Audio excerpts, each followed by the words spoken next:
मैं ना ही मनाहिल को बहू तस्लीम करूंगी और ना ही मैं उसे इस घर में रहने दूंगी। मैं आपको ऐसा करने नहीं दूंगी। क्यों? मैं तुम्हें सपोर्ट कर रही हूँ और तुम मेरी मुखालफत कर रही हो। आखिर क्यों बतूल? क्योंकि मैं नहीं चाहती कि मेरी वजह से आपका इकलौता बेटा आपसे दूर हो जाए। बेटा, वो बेटा जो मेरी ख्वाहिश का एहतराम नहीं कर रहा, मेरी खुशी का कोई ख्याल नहीं कर रहा, मैं उसकी वो बात क्यों मानूं जो मुझे तकलीफ पहुंचा रही है?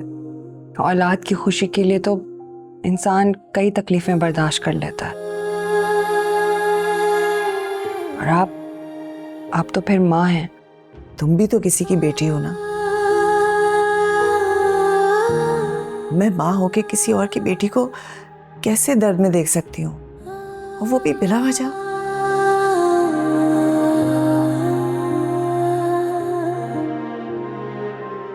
मेरी तकदीर में जो लिखा है वो तो मुझे मिलकर रहेगा। आप मेरी तकदीर नहीं बदल सकती, ना ही मुझे खुशियां दे सकती हैं।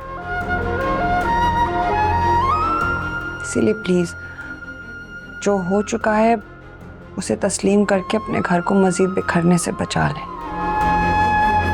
तो फिर तुम्हें भी मुझसे एक वादा करना होगा। कैसा वादा? तुम्हें आशिर से खुला लेकर साहिल से निकाह करना होगा।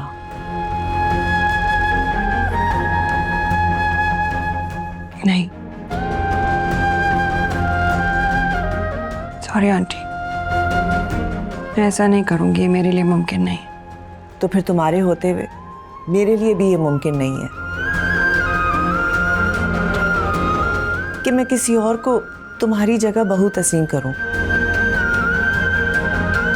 और मनाहिल को इस घर में रहने दूं,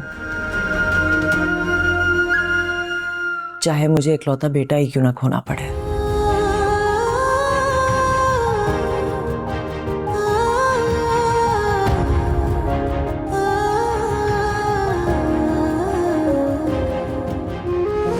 मैं उस रात तुम लोगों के घर हादिया से यही बात करने के लिए आया था। हादिया को सब कुछ बता देना चाहता था मैं, लेकिन उसकी बातें सुनकर मुझ में हिम्मत ना हुई। क्या पता था कि जिंदगी हमारे साथ ये खेल खेलने लगी। आपको बता देना चाहिए था उस दिन सब कुछ। ठीक कह रही हो, लेकिन हम सब ने एक दूसरे से झूठ बोला।